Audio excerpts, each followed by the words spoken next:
نحمده ونصلي على رسوله الكريم أما بعد فأعوذ بالله من الشيطان الرجيم بسم الله الرحمن الرحيم يا أيها الذين آمنوا لا تبطلوا صدقاتكم بالمن والأذى كالذي ينفق ماله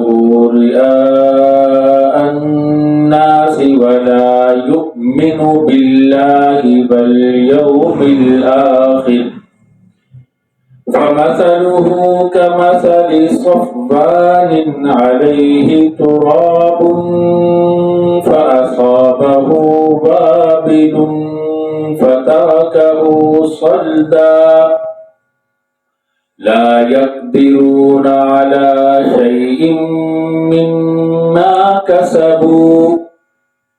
والله لا يهدي القوم الكافرين ومثل الذين ينفقون أموالهم ابتغاء مرضات الله وتثبيتا من أنفسهم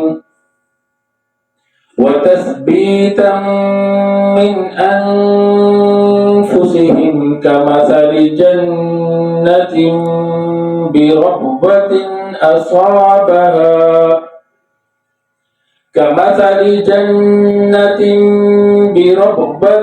أصابها وابل فآتت أكلها ضعفين فإن لم يصبها وابل فطل والله بما تعملون بصير صدق اللہ العظیم۔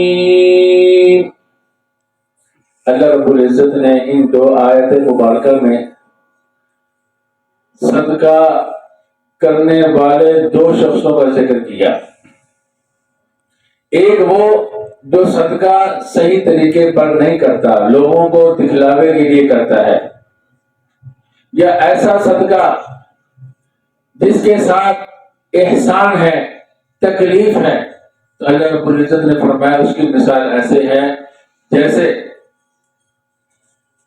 ایسا آدمی خرچ کرتا ہے جو اللہ پر اور یوم آخرت پہ ایمان نہیں لاتا۔ اس کی مثال ایسے ہے، اور اسی مثالوں میں یوں سمجھیے کہ ایک آدمی ایک چکنے پتھر میں کچھ مٹی ہے، اس میں کوئی دانہ لگا دیتا ہے۔ جب تیز بارش پڑے گی تو نہ وہ مٹی رہے گی نہ وہ دانہ رہے گا، یعنی اس کی محنت سے اسے کچھ بھی حاصل نہ ہوا۔ تو جو آدمی دکھلاوے کے لیے خرچ کرتا ہے، خواہ وہ مسلمان بھی ہو تب بھی، یہاں تو نا لا یؤمن باللہ والیوم الآخر، یہ اشارہ کر دیا کہ مسلمان سے یہ ممکن نہیں ہے کہ وہ کسی غیر کے لیے، کسی غیر کو خوش کرنے کے لیے، غیر کے دکھلاوے کے لیے وہ صدقہ کرے کہ مسلمان کی شان سے بہت بعید ہے۔ تو مسلمان بھی اگر دکھلاوے کے لیے کرے گا تو اس کو بھی کچھ نہیں ملے گا۔ اسی طرح ایسا صدقہ جس کے ساتھ احسان ہو، احسان جتلاتا ہے اور اس کو پریشان کرتا ہے، تکلیف دیتا ہے، یہ ایسا صدقہ بھی اپنا اثر کھو بیٹھتا ہے، باطل ہو جاتا ہے۔ تو مسلمان کو چاہیے کہ وہ ان چیزوں سے پرہیز کرے، نہ دکھلاوا مقصود ہو اور نہ ہی کسی قسم کی جس کو صدقہ دے رہا ہے اس کے کو تکلیف دے، نہ ہی اپنی فوقیت اور برتری اس کے اوپر قائم کرنے کی کوشش کرے کہ احسان جتلانے لگے۔ یہ وہ چیزیں ہیں جو مال کو ضائع کر دیتی ہیں۔ جیسے وہ آدمی جو چکنے پتھر پہ کھیتی کرتا ہے، چکنے پتھر پہ کوئی چیز بیجتا ہے، جب بھی تیز بارش آئے گی نہ مٹی رہے گی نہ وہ دانا رہے گا، کچھ بھی اس کو حاصل نہیں ہوگا۔ تو اللہ تعالیٰ نے یہ فرمایا یا ایھا الذین آمنوا لا تبطلوا صدقاتکم بالمن والاذی، اے ایمان والو، من کہتے ہیں احسان کو، اذا کہتے ہیں تکلیف کو، اذا اور تکلیف کے ساتھ اپنے صدقات کو باطل نہ کرو۔ کالذی ينفق مالہ رئاء الناس، اس شخص کی طرح جو اپنے مال کو خرچ کرتا ہے لوگوں کو دکھلاوے کے لیے، ولا یؤمن باللہ والیوم الآخر، نہ اللہ پر ایمان رکھتا ہے نہ آخرت پر ایمان رکھتا ہے۔ تو ایسا آدمی خواہ وہ مسلم، یہ تو یہاں ذکر کیا جو کافر ہے دکھلاوے کے لیے خرچ کرتا ہے، مسلمان بھی ہے تو اس کو بھی اس کا اجر نہیں ملتا۔ اس کی مثال ایسے ہی ہے فَمَثَلُهُ كَمَثَلِ صَفْوَانٍ عَلَيْهِ تُرَابٌ فَأَصَابَهُ وَابِلٌ فَتَرَكَهُ صَلْدًا، اس کی مثال ایسی ہے کہ جیسے ایک چکنا پتھر ہو اور اس کے اوپر اس نے دانا وغیرہ لگایا اور تیز بارش چلی، وابل کہتے ہیں تیز بارش کو، موٹے قطروں والی بارش کو، فَتَرَكَهُ صَلْدًا، تو اس نے اس کو اسی طرح خالی صاف چھوڑ دیا، تو اس کو کوئی فائدہ نہیں ہوا۔ تو ایسا آدمی اپنی محنت سے لا یقدرون علی شیء مما کسبوا، اپنی جو محنت کی ہے اسے کچھ بھی فائدہ حاصل کرنے پہ قادر نہ ہو سکا۔ تو اللہ رب العزت کی عادت بھی یہی ہے، واللہ لا یہدی القوم الکافرین، اللہ رب العزت کافروں کو ہدایت نہیں دیتے، یعنی کافروں کے سامنے بات کھل کر آ جاتی ہے پھر بھی وہ اسے فائدہ حاصل نہیں کرتے، اس لیے کہ وہ مذاق کرتے ہیں، استہزاء کرتے ہیں، جس کی وجہ سے اللہ رب العزت ان سے توفیق ہی صرف فرما لیتے ہیں۔ تو اس میں اشارہ یہ ہے کہ ایمان والا اس سے یہ بہت بعید ہے کہ وہ دکھلاوے کے لیے یہ کام کرے، اسی لیے کافروں کا ذکر یہاں پر کیا، یہ بتلانے کے لیے کہ یہ کافروں کی عادات میں سے ہے، ایمان والوں کی عادات میں سے نہیں ہے۔ خلاصہ یہ ہوا جب بھی صدقہ کرنا ہے اچھی نیت کے ساتھ کرنا چاہیے اور اچھے طریقے سے کرنا چاہیے۔ اگلی آیت مبارکہ میں اللہ رب العزت نے جو اچھی نیت سے صدقہ کرتا ہے، اچھے طریقے پر کرتا ہے، اس کی مثال کو بیان فرمایا۔ اس کی مثال اللہ رب العزت نے یہ بیان فرمائی کہ جو اللہ کی خوشنودی کے لیے صدقہ کرتا ہے، مثل الذین ينفقون اموالهم ابتغاء مرضات اللہ وتثبیتا من انفسهم، ان کی مثال جو اللہ رب العزت کی رضا کے لیے خرچ کرتے ہیں اور اپنے نفسوں کو درست کرنے کے لیے، دین کے اوپر باقی رکھنے کے لیے، قائم رکھنے کے لیے جو صدقہ کرتے ہیں، ان کی مثال ایسی ہے کمثل جنت بربوۃ، جنت کہتے ہیں باغ کو، ایک باغ کی طرح ہے جو اونچی اور ہموار زمین میں ہے، جس کا پانی ضائع نہیں ہوتا، اونچی اور ہموار زمین میں ہے۔ فَأَصَابَهَا وَابِلٌ فَآتَتْ أُكُلَهَا ضِعْفَيْنِ، تو اس کو تیز بارش پہنچی تو اس نے اپنا پھل دگنا کر دیا۔ اس زمین میں جب اس کو تیز بارش پہنچی، چونکہ وہ ہموار بھی تھی، اونچی بھی تھی، اس کا پانی ضائع بھی نہیں ہوا، مٹی بھی ضائع نہیں ہوئی، اس نے اس باغ کے پھل کو دگنا کر دیا۔ فَإِن لَّمْ يُصِبْهَا وَابِلٌ فَطَلٌّ،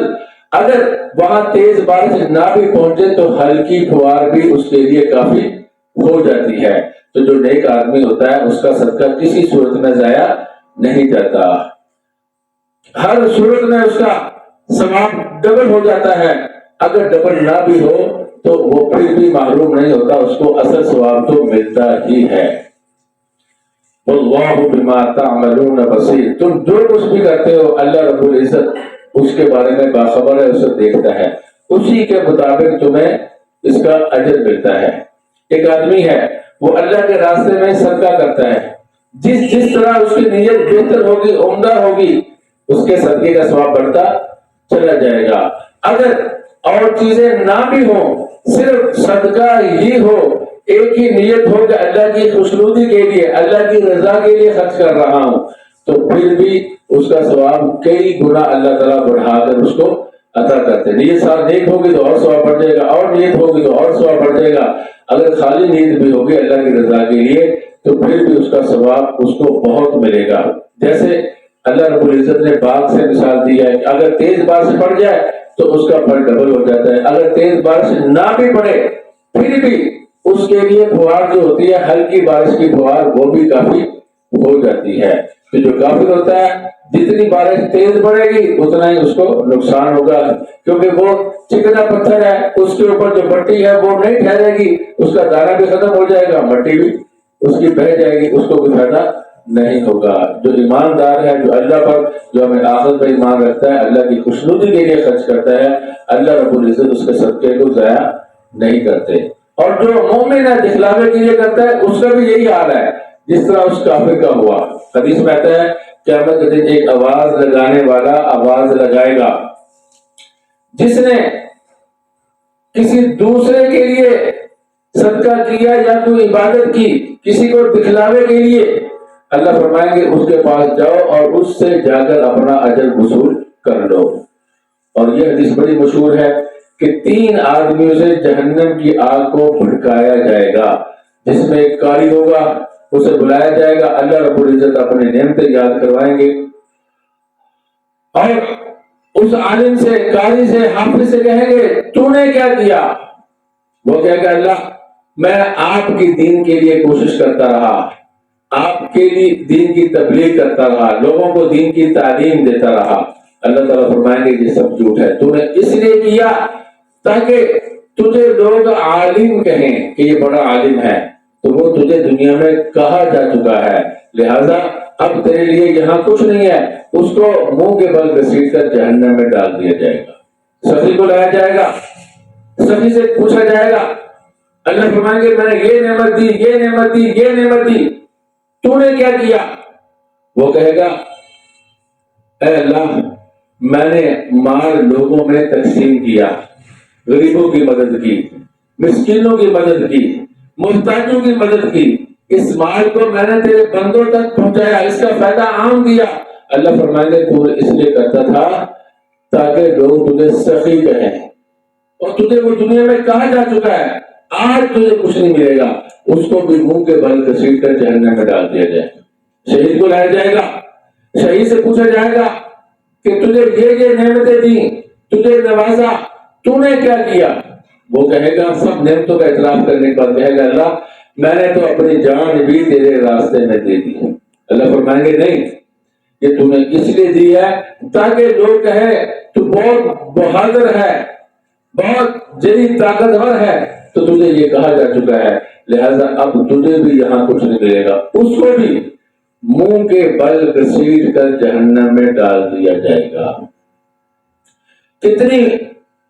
کتنے بڑے کام ہیں دین کے،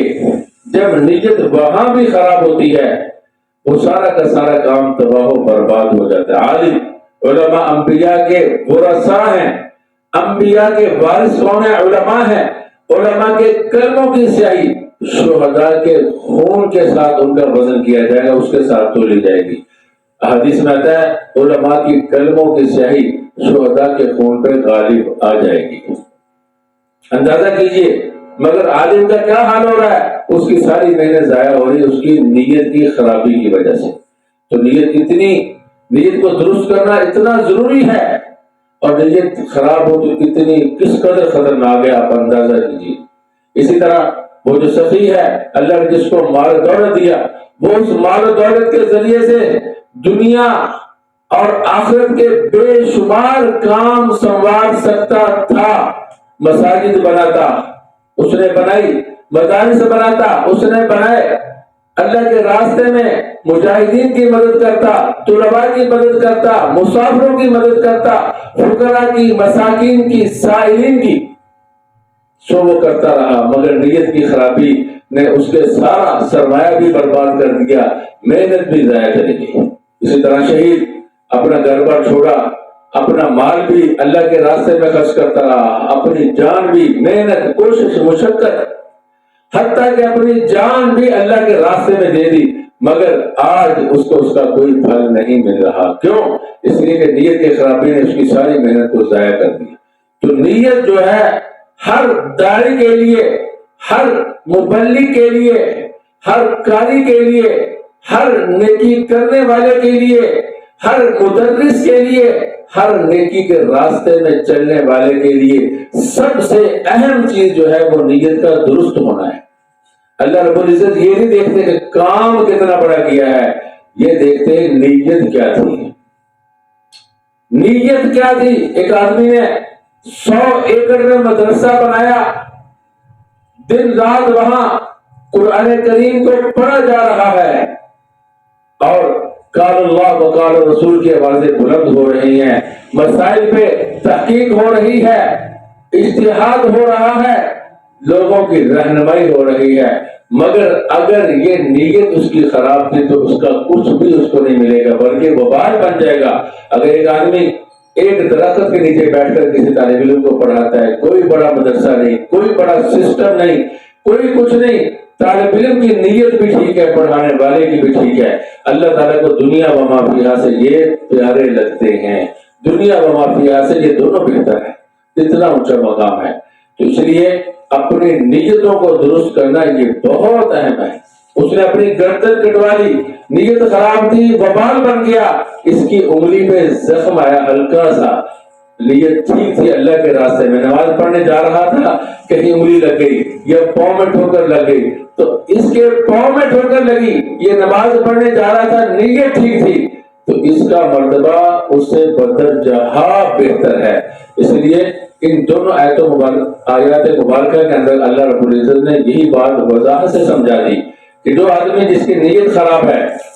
یا لوگوں کو تکلیف دیتا ہے، وہ اللہ کے راستے میں صدقہ کرتا ہے، اس کی مثال ایسی ہے، کچھ بھی اس کو حاصل نہیں ہوتا۔ جس کی نیت ٹھیک ہے اس کو ہر صورت میں